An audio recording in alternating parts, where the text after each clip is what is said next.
Archetypes of Literature, paragraph number 8.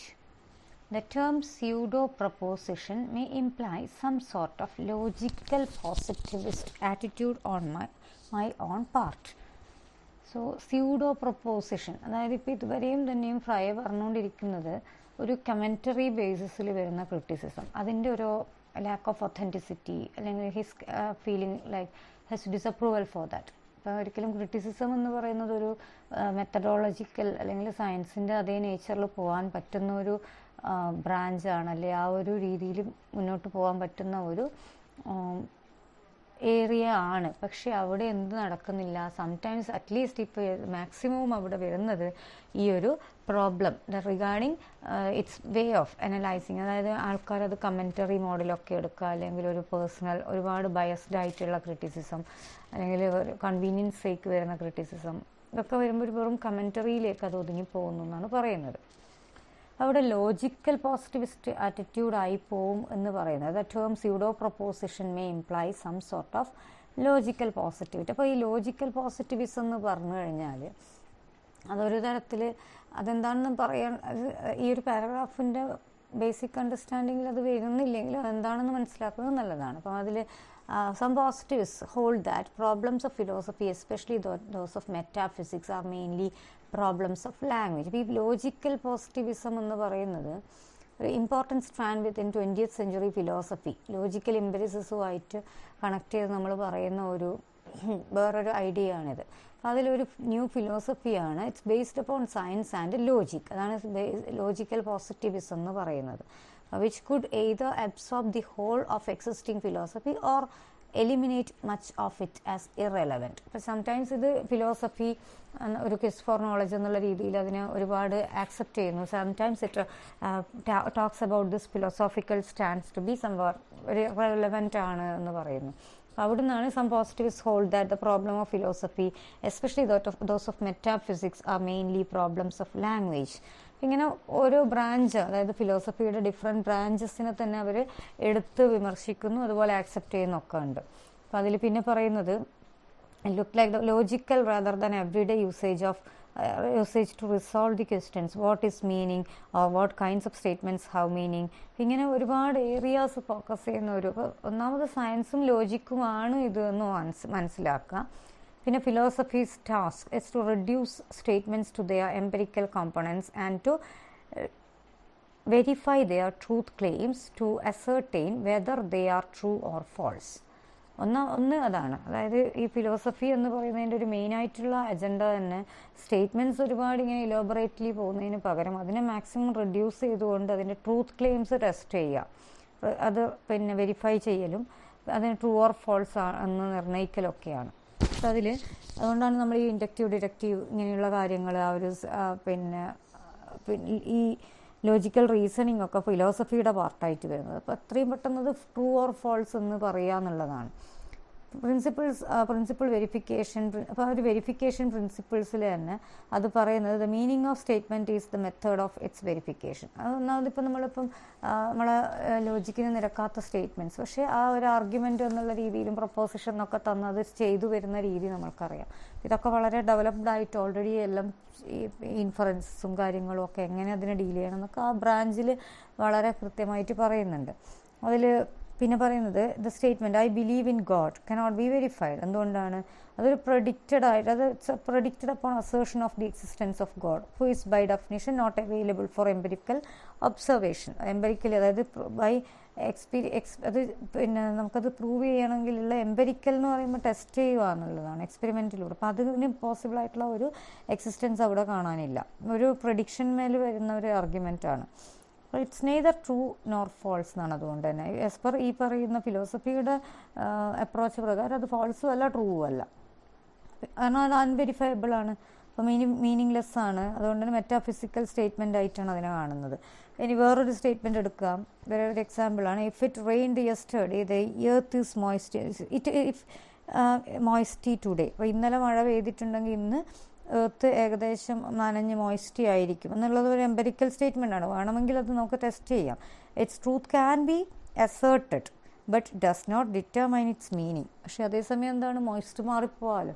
എന്നുള്ളതാണ്. അപ്പോൾ അവിടെ ഒരു പക്ഷേ എന്താണ്, എംപരിക്കലി അത് ടെസ്റ്റ് ചെയ്യാനുള്ളൊരു പോസിബിലിറ്റി എങ്കിലും അവിടെ ഉണ്ട്.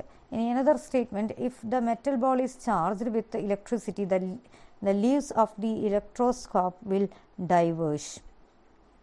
Gives a rule for inference, thus makes the meaning of the sentence dependent upon the method of its verification. ഇപ്പം ഇങ്ങനെ ചിലത് വെരിഫൈ ചെയ്യാൻ വളരെ സയൻറ്റിഫിക് മോഡൽ വെരിഫൈ ചെയ്യാൻ പറ്റും, ചിലത് അത് പറ്റണമെന്നില്ല. ഈ രീതിയിലാണ്. അപ്പോൾ ഈ ലോജിക്കൽ പോസിറ്റിവിസം എന്ന് പറയുന്നത് ഇതാണ്. അതായത് സയൻസും ലോജിക്കുമായിട്ടുള്ള ചെയ്യാൻ പറ്റാത്തതുമായിട്ടുള്ള കുറേ ആർഗ്യുമെൻറ്റ്സ് അല്ലെങ്കിൽ ചില വെരിഫയബിൾ ആയിട്ടുള്ള അല്ലെങ്കിൽ വെരിഫൈ ചെയ്യാൻ പറ്റാത്ത ട്രൂത്ത്സിനെയൊക്കെ ഡീൽ ചെയ്യുന്ന ഒരു ബ്രാഞ്ചാണത്.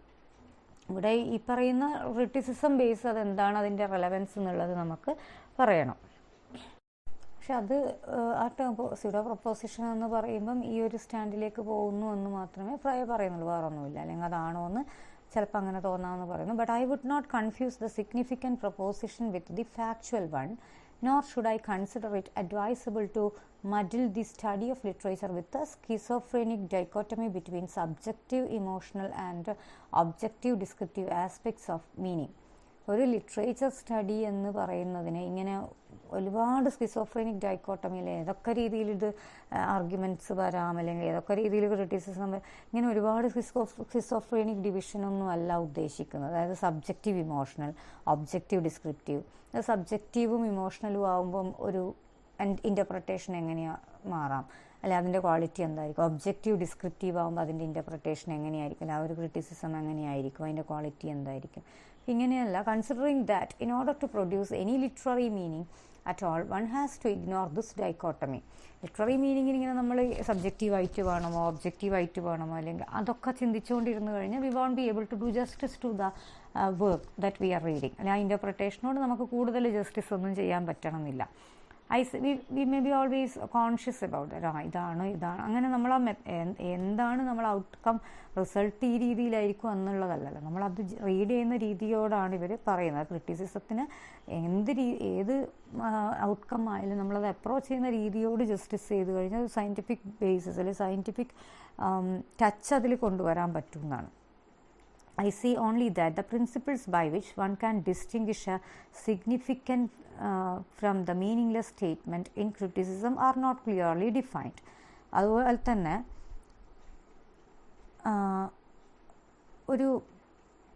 ഒരു ക്രിറ്റിസിസം അല്ലെങ്കിൽ ഒരു സ്റ്റേറ്റ്മെൻറ്റ് ഒരു വർക്കിന് മേലെ നമ്മൾ വരുത്തുമ്പോൾ അത് എന്താണ്, അത് മീനിങ്ലെസ് ഏതാണ്, സിഗ്നിഫിക്കൻ്റ് ഏതാണെന്ന് പറയത്തക്കുള്ള പ്രിൻസിപ്പിൾസ് ഒന്നും നമുക്ക് എന്തില്ല, distinguish say only that the principles by which one can distinguish a significant from meaningless statement in criticism are not clearly defined. അങ്ങനെയാണത്.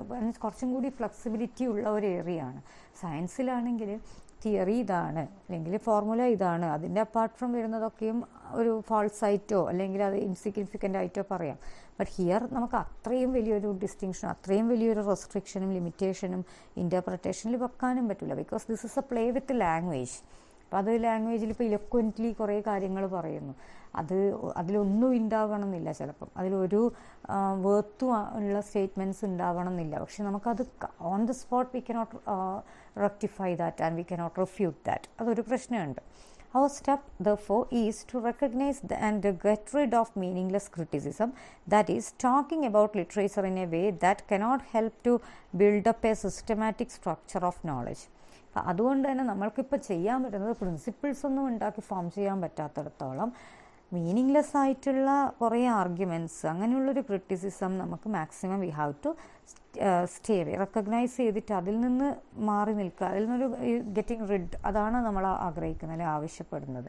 That is talking about literature in a way that cannot help to build a systematic structure of knowledge. A person can talk eloquently elaborately about any literature, പക്ഷെ അതിലൊരു കാര്യവുമില്ല, അല്ലെങ്കിൽ അതിന് കൂടുതലായിട്ടുള്ള ഒരു ഇൻ്റർപ്രിറ്റേറ്റോ സ്ട്രാറ്റജിയോ അല്ലെങ്കിൽ അതിൻ്റെതായ ഒരു വേർത്തും ഇല്ലെങ്കിൽ അത് വെറും ഒരു വേസ്റ്റാണ്. അപ്പം അങ്ങനെയുള്ളതെന്ന് മാറുക എന്നല്ല. Casual value judgment, just think about that.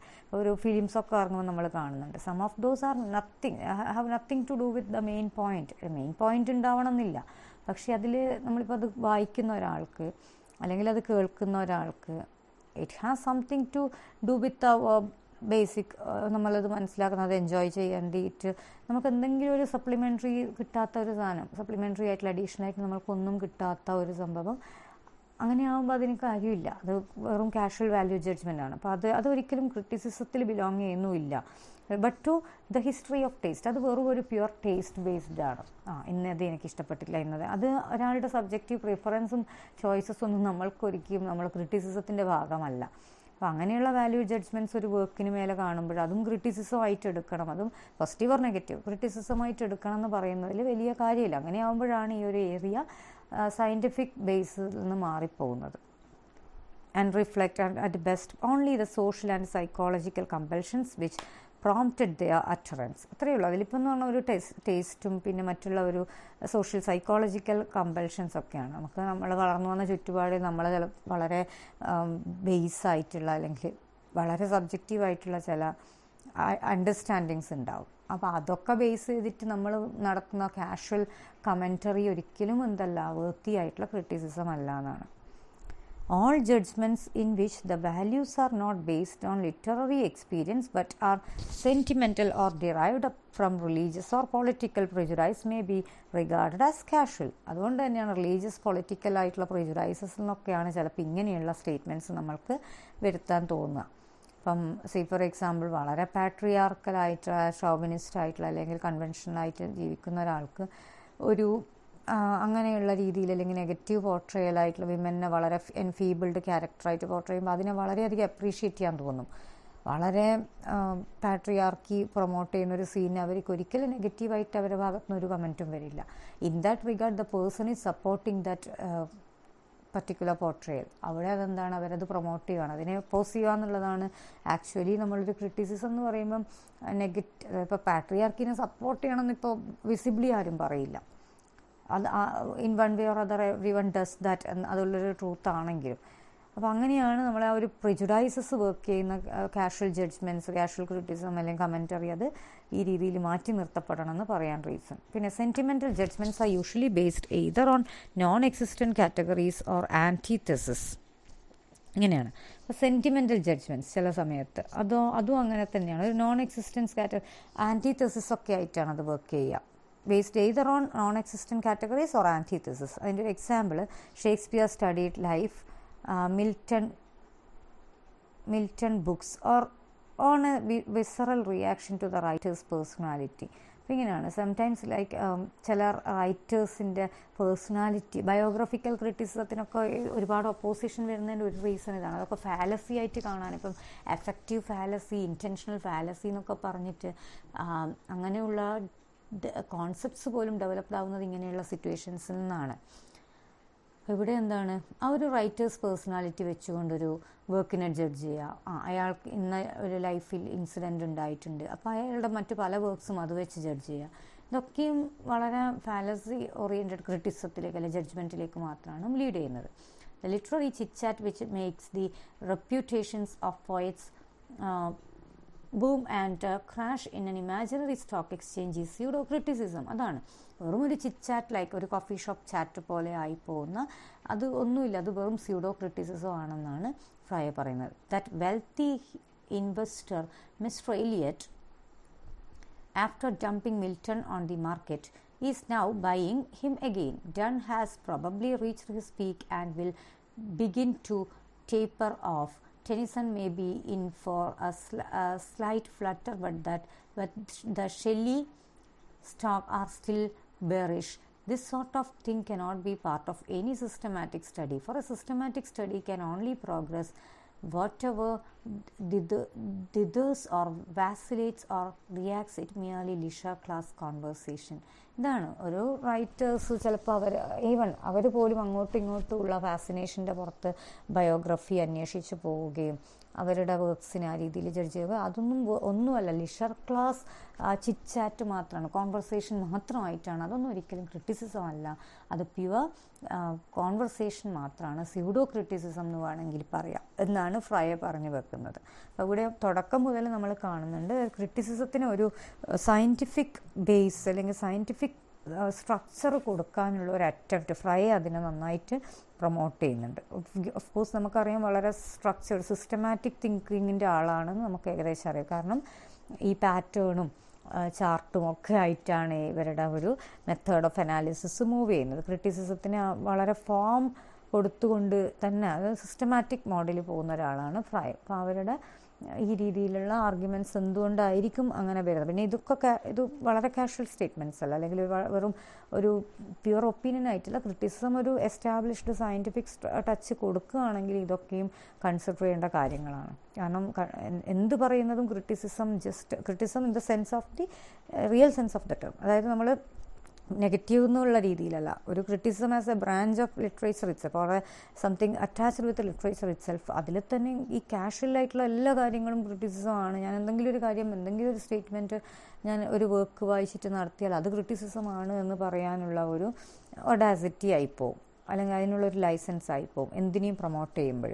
അതുകൊണ്ടാണ് അതിന് എന്തെങ്കിലും ഒരു ഒത്തൻറ്റിസിറ്റി വേണമെന്ന് ഫ്രൈയെ ഇൻസിസ്റ്റ് ചെയ്യാനുള്ള, അല്ലെങ്കിൽ അതിനെ ആ രീതിയിൽ സെൻസ് വരുത്താൻ ശ്രമിക്കുന്നതിൻ്റെ ഒരു റീസൺ അത് തന്നെയാണ്. Okay, that's all with it. Thank you. The archetypes of literature, paragraph number 9.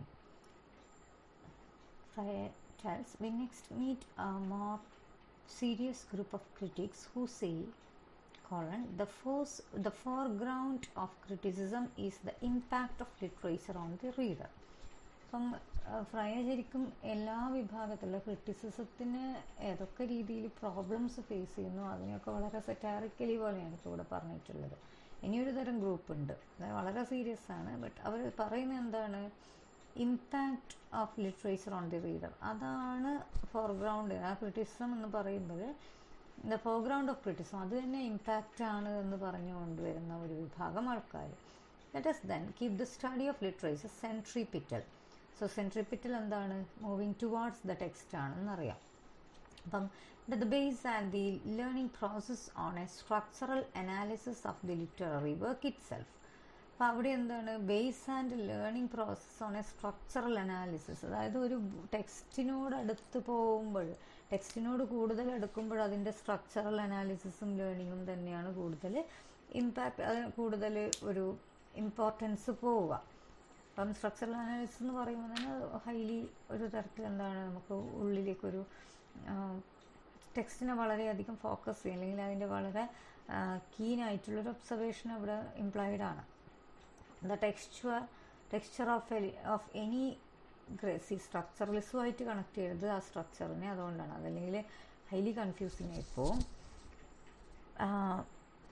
The texture of any great work of art is complex and ambiguous. The texture of any great work of art is complex and ambiguous. അപ്പോൾ നമുക്കറിയാം ഏതിൻ്റെയും ഒരു വളരെ കുറച്ച് great, അല്ലെങ്കിൽ കുറച്ചും കൂടി ഒരു വലിയ വലിയ ആശയങ്ങൾ പറയുന്നതാണ് ഗ്രേറ്റ് വർക്ക് എന്ന് ഉദ്ദേശിക്കുന്നത്. അതെന്തായാലും അതിൻ്റെതായ ഒരു കോംപ്ലക്സിറ്റിയും ഒരു ആംബിഗ്യസ് നേച്ചറും ഉണ്ടാവും. And in unravelling the complexities we may take in as much history and philosophy as we please. ഇനി അത് മനസ്സിലാക്കാൻ വേണ്ടി അൺറാവൽ ചെയ്യുക എന്ന് പറഞ്ഞാൽ അൺകവറിങ്. സോ അതിനു വേണ്ടി എന്താണ്, നമ്മൾ മറ്റു പല ഏരിയാസും സെർച്ച് ചെയ്യേണ്ടി വരും. May have to go in search of history or philosophy as we please. നമ്മളുടെ താല്പര്യം പോലെയാണ് നമ്മൾ ആ ടെക്സ്റ്റിൻ്റെ കൂടുതൽ. ഇപ്പം some people read and gloss over. ഇപ്പോൾ ഒരു മീനിങ് അറിയില്ല, ആ മീനിങ് നോക്കിയതിന് ശേഷം മാത്രം റീഡിങ് കണ്ടിന്യൂ ചെയ്യുന്നവരുണ്ടാവും. അതേസമയം അതിൻ്റെ കോണ്ടെക്സ്റ്റിലെ മീനിങ് ഒക്കെ എങ്ങനെയെങ്കിലും എടുത്തുകൊണ്ട് ആ റീഡിങ് കണ്ടിന്യൂ ചെയ്യുന്നുണ്ടാവും. ഇനിയൊരു വിഭാഗം എന്താണ്, they never bother whether they know the meaning, whether they understand. അങ്ങനെയാണ്. അപ്പം അതിൽ നമുക്ക് ഓരോരുത്തരുടെ അപ്രോച്ച് പോലെയാണ്. ഇപ്പം ഒരു particular even the references, some of the text have in text reference, അതായത് ഒരു നമ്പർ ചില ടേംസിൻ്റെ മേലെ 1, 2 എന്നൊക്കെ നമ്പർ ഉണ്ട്. അപ്പോൾ അതിൻ്റെ എക്സാക്ട്ലി താഴെ ബോട്ടം സ്പേസിൽ എവിടെയെങ്കിലും നമുക്കതിൻ്റെ ഡീറ്റെയിൽസോ അല്ലെങ്കിൽ ഫർദർ റെഫറൻസ് കാണും. അതിലേക്ക് ഒരിക്കൽ പോലും നോക്കാത്ത ആൾക്കാരുണ്ടാവും. അതേസമയം അത് നോക്കിയതിന് ശേഷം മാത്രം മുന്നോട്ട് റീഡിങ് കണ്ടിന്യൂ ചെയ്യുന്നവരും ഉണ്ടാവും. അപ്പോൾ സോ ഇറ്റ് ഡിപ്പെൻഡ്സ്. അപ്പോൾ അത്രയുള്ളൂ. അതാണ് ആസ് വി പ്ലീസ് എന്ന് പറഞ്ഞത്. If the subject of our study remains at the centre, അപ്പോൾ അവിടെ എന്ത് തന്നെയാണ്, സബ്ജക്റ്റ് അത് നമ്മൾ പഠിക്കുക, നമ്മൾ എടുത്തിരിക്കുന്ന ആ സബ്ജക്റ്റ്, ആ സെൻറ്റർ, അത് സെൻറ്ററിൽ ഫോക്കസ് ചെയ്തുകൊണ്ട് നമ്മൾക്ക് എന്ത് ചെയ്യാം, ഈ രീതിയിൽ in search we can go in search of something extra. If it does not, we may find that in our anxiety to write about literature, we have forgotten how to read it. അതാണ് വേറൊരു പ്രശ്നം. ഇനി ഇങ്ങനെയുള്ള ഒരുപാട് ഏരിയാസിലേക്ക് പോകുന്നത് okay fine, that's better. But അവിടെ ഒരു പ്രശ്നമുണ്ട്. നമ്മളുടെ മെയിൻ സബ്ജക്റ്റ്, മെയിൻ ഫോക്കസ് ഈ ടെക്സ്റ്റ് തന്നെ ആയിരിക്കണം. അല്ലാതെ ആ ടെക്സ്റ്റ് ആണ് വായിക്കാൻ തുടങ്ങുന്നത്, എത്തിച്ചേരുന്നത് മറ്റെവിടെയൊക്കെയോ മറ്റ് പല ടെക്സ്റ്റുകളുടെ അനാലിസിസിലേക്കും. അപ്പോൾ ഇവിടെ തുടക്കം, ഒരു beginning point we should not forget. Otherwise it's like നമ്മളെന്താണ് ആവുക, ആ ഒരു ആങ്സൈറ്റിയാണ്. എങ്ങനെയൊക്കെ ഇതിനെപ്പറ്റി കണ്ടുപിടിക്കാമെന്നതാണ്. എന്തിനാണ് we are going in search of something historical, philosophical, other connected details towards regarding a text for the analysis of the same. അല്ലെങ്കിൽ അത് കണക്ട് ചെയ്തിട്ടാണല്ലോ വേറെ വേറെയിലേക്ക് പോകുന്നത്. Even in the case of research paper writing we tell that it should not lead the reader away from its main point. അതുകൊണ്ടാണ് നമ്മൾ in text citation ഏറ്റവും shorten ചെയ്യുന്നത്. ഡീറ്റെയിൽസ് വേണം, പക്ഷേ അതൊരിക്കലും നമ്മളുടെ ടെക്സ്റ്റിൻ്റെ സ്മൂത്ത് റീഡിങ്ങിനെ എഫക്റ്റ് ചെയ്യാനും പാടില്ല. അവിടെ ഇതാണ് സംഭവിക്കുക. ഇവിടെ ഇപ്പം എന്ന് പറഞ്ഞു കഴിഞ്ഞാൽ എന്താണ്, we are going completely away out of the text, the context of our reading. നമ്മൾ പുതിയ കാര്യങ്ങൾ സെർച്ച് ചെയ്ത് പോകും. പക്ഷേ ആ ആങ്സൈറ്റിയിൽ നമ്മൾ മറന്നു പോകുന്നത് എന്താണ്, it's like anxiety to write about literature, we have forgotten how to read it. എങ്ങനെയൊക്കെ ഇതിനെ കൊണ്ട് എഴുതണമെന്ന് വിചാരിച്ചിട്ട് നമ്മൾ അതെങ്ങനെ വായിക്കണമെന്ന് മറന്നു പോവുകയാണ്. അപ്പോൾ എങ്ങനെ വായിക്കണമെന്ന് മറന്നു പോകുന്നു, going in search of something extra. That means ഇതിനൊക്കെ പോകാം, ബട്ട് നമ്മൾ എവിടെ വേണം, നമ്മുടെ ഫോക്കൽ പോയിന്റ് എപ്പോഴും ആ ഒരു ടെക്സ്റ്റിനെ മറന്നു. നമ്മൾ എടുക്കുന്ന ടെക്സ്റ്റ് ഏതാണോ റീഡിങ്ങിന് എടുക്കുന്നത്, ഏതാണോ ഇൻ്റർപ്രിട്ടേഷനും അനാലിസിസിനും വേണ്ടി എടുക്കുന്നത്, അതിനെ കംപ്ലീറ്റ്ലി ഡിക്ലൈൻ ചെയ്തുകൊണ്ടുള്ള ഒരു എക്സ്ട്രേനിയസ് ഈ ഒരു നമ്മൾ പറയുന്ന എക്യുമുലേഷനാണ്. പക്ഷെ അത് വേണം. At times it is needed to get the full view of a text. Connected റീഡിങ്സും connected details, all these are needed. But the problem is the focus should not be completely out. Okay, so that's all with the paragraph 9 of Archetypes of Literature by Fry. The Archetypes of Literature, not of Fry, paragraph number 10. Paragraph number 9 actually end ചെയ്തത്, അതായത് നമ്മളൊരു literature വായിക്കാൻ വേണ്ടി മറ്റുള്ള ഏരിയാസിലേക്ക് പോവുക എന്നുള്ളിടത്ത് sometimes നമ്മൾ ആ ഒരു ആങ്സൈറ്റിയാണ്. അതായത് എങ്ങനെയാണ് ഇത് ആശയങ്ങൾ പറഞ്ഞു വെക്കേണ്ടത് എന്നുള്ള ഒരു ആങ്സൈറ്റിയോട് കൂടി ഇതിനെ അപ്രോച്ച് ചെയ്യുമ്പോൾ നമ്മൾ ഹൗ ടു റീഡ് ലിറ്ററേച്ചർ അത് മറന്നു പോകുന്ന ഒരവസ്ഥയിലേക്ക് വരുന്നതിനെക്കുറിച്ച് പറഞ്ഞിട്ടാണ് പാരഗ്രാഫ് നമ്പർ 9 എൻഡ് ചെയ്യുന്നത്. അപ്പം paragraph number 10 actually begins with the sentence, the only weakness in this approach is that it is conceived primarily as the antithesis of centrifugal or background criticism. അപ്പോൾ ഈ പറയുന്ന നേരത്തെ പാരഗ്രാഫ് റിലേറ്റഡ് ആയിട്ടുള്ള ഒരു sentence ആണ്, അല്ലെങ്കിൽ അതിനെക്കുറിച്ച് തന്നെ ഒരു കണ്ടിന്യൂവേഷൻ ആയതുകൊണ്ടാണ് the reference goes back to 9th paragraph. At least അതെന്താണ് പറഞ്ഞതെന്ന് അറിയണം. അപ്പം ഈ പറയുന്ന ഒരു അപ്രോച്ചിൻ്റെ ഒരു പ്രോബ്ലം എന്ന് പറയുമ്പോൾ ഒരു antithesis of centrifugal. See it's conceived primarily as the antithesis of centrifugal. Centrifugal എന്ന് പറയുമ്പോൾ നമ്മൾ എന്താണ്, സെൻട്രിപിറ്റലാണ് ടെക്സ്റ്റിനോട് ക്ലോസ് ചെയ്ത് വരുന്നത്. സെൻട്രിഫ്യൂഗൽ എന്ന് പറഞ്ഞാൽ it's moving away from the text. അപ്പം അതിന് ആൻറ്റിതെസിസ് എന്ന് പറയുമ്പം ലൈക്ക് അതിന് ഓപ്പോസിറ്റ്. അപ്പോൾ സെൻട്രിപിറ്റൽ അഗെയിൻ അങ്ങനെയാണ്. അപ്പോൾ സെൻട്രിപിറ്റൽ ആണെന്ന് പറയാതെ പറയുന്നൊരു വേറൊരു വളരെ വളഞ്ഞു കിട്ടിയിട്ട് പറയുകയാണത് ഇവിടെ. Or background criticism and so lands us in a somewhat unreal dilemma, like the conflict of internal and external relations in philosophy. അപ്പോൾ ഇവിടെ ബാക്ക്ഗ്രൗണ്ട് ക്രിറ്റിസിസം എന്നൊക്കെ പറയുന്ന ടേംസ് ശ്രദ്ധിക്കുക. ഇവിടെ എന്താണ്, ഇതിലിപ്പോൾ ലിറ്ററേച്ചറിനെ അനലൈസ് ചെയ്യാൻ വേണ്ടി മറ്റുള്ളത് തീരെയും യൂസ് ചെയ്യാതെ അതിനെ കംപ്ലീറ്റ്ലി ക്ലോസ് ഡൗൺ ചെയ്യേണ്ട ആവശ്യം ഉണ്ടായിട്ടല്ല. ബട്ട് അതിൽ നിന്ന് നമ്മൾ ഒരുപാട് വ്യതിചലിച്ച് പോകുന്നതിനെ കുറിച്ച് തന്നെയാണ് ഈ പറയുന്ന ഭാഗങ്ങൾ പരാമർശിക്കുന്നത്. Antitheses are usually resolved not by picking one side and refuting the other, or by making eclectic choices between them, but by trying to get past the antithetical way of stating the problem. അതാണ്. അപ്പം ഇവിടെ ഒരു ആൻറ്റിത്തിസിസ് വരുമ്പോൾ ഒരു രണ്ട് contradictory ideas ഇങ്ങനെ coexist ചെയ്യുന്ന അവസ്ഥയാണ്. അപ്പോൾ അതിലൊന്നെടുത്ത് മറ്റതിനെ തള്ളിക്കളഞ്ഞുകൊണ്ടോ അല്ലെങ്കിൽ അതിൽ ബെറ്റർ ആയിട്ടുള്ള എക്ലക്റ്റിക് ആയിട്ടുള്ളൊരു ചോയ്സിങ് നടത്തിക്കൊണ്ടോ അല്ല. എങ്ങനെയാണോ അതിനെ രണ്ടും കൂടി trying to get past the antithetical way of stating the problem, അതിലെ ആൻറ്റിത്തസിസ് ഒന്ന് മറച്ചു പിടിച്ചുകൊണ്ട് അതെങ്ങനെ സ്റ്റേറ്റ് ചെയ്യാന്നുള്ളതാണ്. അപ്പോൾ അത് ക്രിറ്റിസിസത്തിലായാലും sometimes it happens. It is right that the first effort of critical apprehension should take the form of a rhetorical or structural analysis of a work of art. അപ്പോൾ അതുകൊണ്ട് അതിപ്പോൾ നമ്മൾ മറ്റുള്ളതിലേക്ക് മൂവ് ചെയ്യുന്നതിന് മുമ്പ് ടെക്സ്റ്റിനെ പഠിക്കുക എന്നുള്ളൊരു കാര്യമുണ്ട്. ടെക്സ്റ്റ് റിലേറ്റഡ് ആയിട്ടുള്ള മറ്റ് areas in search of before we are in search of that, it is preferable that we have a better idea about the text itself. അതുകൊണ്ട് തന്നെയാണ് it is right that the first effort of critical apprehension should take the form of a rhetorical or structural analysis of a work. അതായത് അതിനെക്കുറിച്ച് ആദ്യം ഒരു റെട്ടറിക്കൽ എന്ന് പറയുമ്പോൾ കുറച്ചും കൂടി ഒരു ഇലക്വൻ്റ്ലി നമുക്കത് പറയാൻ പറ്റണം. ആ ടെക്സ്റ്റ് എന്ത് പറയുന്നു, അത് സിഗ്നിഫൈ ചെയ്യുന്ന കാര്യങ്ങളെ പറ്റിയൊരു അവബോധം നമ്മൾക്ക് ഉണ്ടാവണം എന്നുള്ളതാണ്. But a purely structural approach has the same limitation in criticism that it has in biology. പക്ഷെ എന്താണ്, അതിന് വെറും ഒരു സ്ട്രക്ചറൽ അനാലിസിസ് ആകുമ്പോഴാണ് അതിന് ക്രിറ്റിസിസം എന്നുള്ളതിൻ്റെ എല്ലാ വേർത്തും അവിടെ ഹിൻഡേർഡ് ആവുന്നത്, അല്ലെങ്കിൽ ഒബ്സ്റ്റാക്കിൾ മോഡിലാണ് അത് വർക്ക് ചെയ്യുക. കാരണം അതിൻ്റെ അപ്പുറം നമുക്കൊരു ലിംഗ്വിസ്റ്റിക് ബാരിയേഴ്സ് കാര്യങ്ങൾ അത് ലാംഗ്വേജിൻ്റെ ആ വളരെ സർഫസ് തലത്തിലായിരിക്കും ചിലപ്പോൾ ആ ക്രിറ്റിസിസം വർക്കൗട്ട് ചെയ്യുക. നമ്മളിപ്പം വളരെ കാഷ്വൽ ആയിട്ടുള്ള അല്ലെങ്കിൽ നമ്മൾ നേരിട്ട് അവിടെ സർഫസിൽ കാണുന്ന മീനിങ്സ് എടുക്കുക എന്നുള്ളൊരവസ്ഥയിലേക്കാണ് അത് വരിക. അപ്പോൾ അതൊരു ബയോളജിയിൽ നമ്മൾ സ്ട്രക്ചറൽ അനാലിസിസ് ഈ പറയുന്നൊരു പ്രശ്നമുണ്ട്. നോക്കാം. In itself it is simply A discrete series of analysis based on the mere existence of the literary structure without developing any explanation of how the structure came to be what it was and what its nearest relatives are. അപ്പം ഒരു ബയോളജിയിൽ നമ്മൾ പലപ്പോഴും dissections പഠിക്കാറ്. അപ്പോൾ അതിൻ്റെ ഓരോ പാർട്ടായിട്ട് analyse ചെയ്യുമ്പം ചിലപ്പോൾ ആ പാർട്ട് ഓരോന്നിനെയും വളരെ നീറ്റായിട്ട് നമ്മൾ അങ്ങനെ അനലൈസ് ചെയ്യുന്നുണ്ടാവും. അതിൻ്റെ അത്രയും കീനായിട്ട് ഒബ്സർവ് ചെയ്തിട്ട് അനലൈസ് ചെയ്ത് മനസ്സിലാക്കി വെക്കുന്നുണ്ടാവും.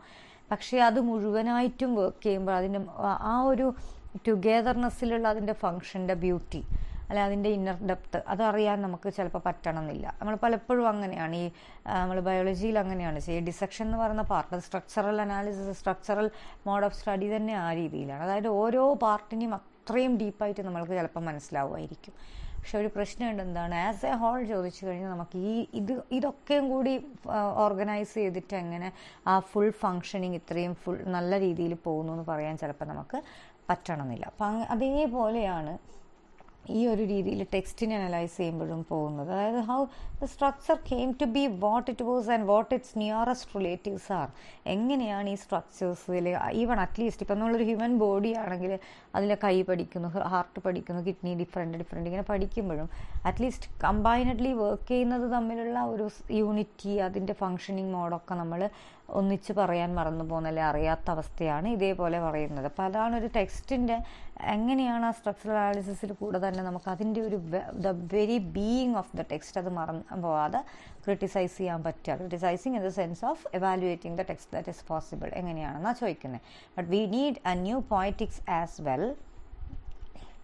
Relatives are full stop. Then structural analysis brings rhetoric back to criticism, but we need a new poetics as well.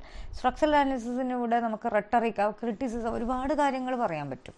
ഒരു ടെക്സ്റ്റിനെ പറ്റി ഒരുപാട് കമൻറ്റ് നല്ല രീതിയിൽ റെട്ടറിക് എന്ന് പറയുമ്പോൾ തന്നെ ഒറേറ്ററി ആണ് ശരിക്കും. റെട്ടറിക്സ് എന്ന് പറയുമ്പോൾ അപ്പോൾ ഒരു ആർട്ട് ഓഫ് സ്പീക്കിംഗ് ആണ്. ഒരു ടെക്സ്റ്റിനെ പറ്റി ഒരുപാട് കാര്യങ്ങൾ അവിടെ പറയാൻ പറ്റും എന്നുള്ളതാണ് ഈ ഒരു സ്ട്രക്ചറൽ അനാലിസിസിലൂടെ പറ്റും ഓഫ് കോഴ്സ്. പക്ഷേ എങ്കിൽ എന്താ നമുക്ക് വേറൊന്നും കൂടി വേണം. We need a new poetics as well.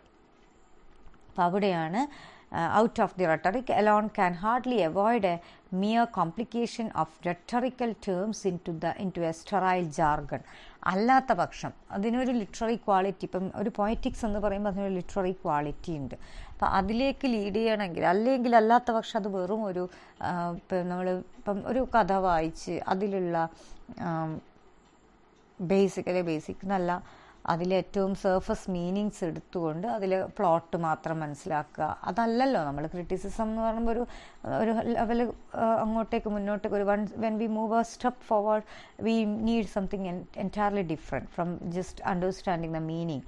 ഇനി ആ മീനിങ്സൊക്കെ അറിയുന്നതിന് വളരെ വളരെ റെട്ടറിക് സ്കില്ല് വെച്ചുകൊണ്ട് ജാർഗൻ യൂസ് ചെയ്ത് സ്റ്റൈൽ ജാർഗൻ യൂസ് ചെയ്തിട്ട് വേണമെങ്കിൽ കാണത്തക്ക വലിയൊരു ക്രിറ്റിസിസം ആണെന്ന് നമുക്കൊരു ബാധിക്കാം, അല്ലെങ്കിൽ കാണത്തക്ക നമുക്ക് അങ്ങനെ ഒരു ഫീല് വരുത്തിക്കാം. പക്ഷെ അതല്ല ക്രിറ്റിസം. ഒരു ടെക്സ്റ്റിനെ വെറുതെ ഒരു മിയർ സർഫസ് മീനിങ് വായിച്ചെടുക്കലല്ല ക്രിറ്റിസിസം എന്നാണ്. I suggest that what is at present missing from literary criticism is a coordinating principle. അതാണ് അവിടെയാണ് ഫ്രൈയുടെ ആർഗ്യുമെന്റ് വരുന്നത്. എന്താണോ ക്രിറ്റിസത്തിൽ ഇന്ന് ലാക്ക് ചെയ്യുന്നത് ഇതാണ്, ഒരു കോർഡിനേറ്റിംഗ് പ്രിൻസിപ്പിൾ ഇല്ല. A central hypothesis which, like the theory of evolution in biology, will see the phenomena it deals with as part of a whole. അതാണ് അങ്ങനെ മുഴുവനായിട്ട് അതിനൊരു പാർട്ട് ആസ് എ ഹോൾ, ഓരോ പാർട്ടിനും അതിൻ്റെതായ ഇമ്പോർട്ടൻസ് എങ്ങനെയാണ് ഈ ഹോളിലുള്ളത്, ഹോൾ ടെക്സ്റ്റിന് എങ്ങനെ ഇപ്പം അതാണ് ഒരു പാരഗ്രാഫിനെ നന്നായിട്ട് അനലൈസ് ചെയ്തു, അതവിടെ വെച്ചു. അടുത്ത പാരഗ്രാഫ് ഭയങ്കരമായിട്ട് ഒബ്സർവ് ചെയ്ത് അനലൈസ് ചെയ്തു, അതും അവിടെ വെച്ചു. അതൊക്കെയും വേറെ വേറെ സെപ്പറേറ്റ് പാർട്ടാക്കിയിട്ടാണ് ഈ സ്ട്രക്ചറലിസ്റ്റ് അനാലിസിൻ്റെ ഒരു രീതി. ആ രീതിയിലാവുമ്പോഴാണ് നമുക്ക് ഈ ഒരു ഹോൾ സിഗ്നിഫിക്കൻസ് നമുക്കത് സെൻസ് കിട്ടാതെ ആയി പോവാം. So hypothesis in which like the theory of evolution in biology will see the phenomena it deals with as parts of a whole. Such a principle, though it would retain the centripetal perspective of structural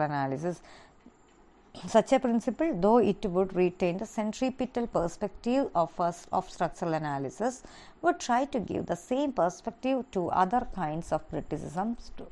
അതായത് even പിന്നെയും ആ structuralism എന്ന് പറയുമ്പോൾ നമ്മൾ വീണ്ടും ഈ text centred ഇങ്ങനെ ടെക്സ്റ്റിലേക്ക് വരുന്ന അല്ല structural analysis, I am talking about structural analysis. അപ്പോൾ നമ്മളിങ്ങനെ ടെക്സ്റ്റ് ഫോക്കസ് ചെയ്തിട്ടല്ലേ പോവുക. അങ്ങനെ വരുമ്പോൾ സ്ട്രക്ചറലിസം എന്ന് പറഞ്ഞ മൂവ്മെൻറ്റുമായിട്ട് ഒരിക്കലും കണക്ട് ചെയ്യരുത്. സ്ട്രക്ചറൽ അനാലിസിസ് എന്ന് തന്നെ ഓർമ്മിക്കുക, പാർട്ടായിട്ട് എടുക്കുന്ന സ്ട്രക്ചറൽ അനാലിസിസ്. അപ്പോൾ അവിടെ എന്താണ് would try to give the same perspective to other kinds of criticism too. അപ്പോൾ ഇവിടെ സെൻട്രിപിറ്റൽ പെർസ്പെക്റ്റീവാണ് ചിലപ്പോൾ വീണ്ടും ഫോക്കസ്ഡ് ആവുക, അത് സമ്മതിക്കാണ്ടിരിക്കാൻ പറ്റൂല. പക്ഷേ അതിലൂടെ എന്ത് ചെയ്യാൻ പറ്റും, നമുക്കൊരു പുതിയൊരു പേഴ്സ്പെക്റ്റീവ് ക്രിറ്റിസത്തിൽ മറ്റുള്ള ഒരു മറ്റൊരു രീതിയിലേക്കും കൂടി അതിനെ ഉയർത്താൻ പറ്റുമോ എന്ന ഒരു പോസിബിലിറ്റിയെ തിങ്ക് ചെയ്യാൻ പറ്റും. അല്ലെങ്കിൽ അങ്ങനെ ക്രിറ്റിസത്തിൽ മറ്റ് ഏരിയാസിലേക്ക് പോയാൽ പോലും ടെക്സ്റ്റിനെ തീരെയും വിട്ട് കളഞ്ഞുകൊണ്ടല്ല പോകേണ്ടത്. അതേസമയം ആ ടെക്സ്റ്റിൻ്റെ ഉള്ളിൽ വെറുതെ ഒരു ടെക്സ്റ്റിൻ്റെ സ്ട്രക്ചർ ഇങ്ങനെ കീറി മുറിച്ച് ഡിസക്ഷൻ നടത്തുന്ന പോലത്തെ അനാലിസിസും അല്ല ക്രിറ്റിസിസം. അപ്പോൾ ഇതിനോടൊരു ജസ്റ്റിസ് ചെയ്യണമെങ്കിൽ ഇതാണ്. അതുകൊണ്ടാണ് നമ്മൾ ആൻറ്റിതസിസ് എന്ന് പറയുന്ന ഒരു കോൺസെപ്റ്റ് അവിടെ കൊണ്ടുവന്നത്. രണ്ടിനെയും ആൻറ്റിതസിൽ രണ്ട് ഡിഫറെൻറ്റ് കോൺസെപ്റ്റ്സ് ആണെങ്കിലും അതിനെ ഒരുമിച്ച് എങ്ങനെ കൊണ്ടുപോകാം എന്ന് നോക്കുന്നിടത്താണ്, എന്ന് പറയാൻ പറ്റുന്നിടത്താണ് ആ റിയൽ റെട്ടറിക്സ് അല്ലെങ്കിൽ റിയൽ സ്കില്ല് വരുന്നത്. ഒരു ക്രിറ്റിസൈസിങ്ങിന് ആ കോൺസെപ്റ്റ് പറയുന്ന ആളുടെ സ്കില്ല് അവിടെയാണ് വരിക. നമുക്കൊരു തികച്ചും സ്വാഭാവികമായിട്ട് തോന്നുന്ന രീതിയിൽ അതിനെ അവതരിപ്പിക്കാൻ പറ്റുന്നിടത്ത്. Okay, so that's all with the paragraph number 10. Thank U.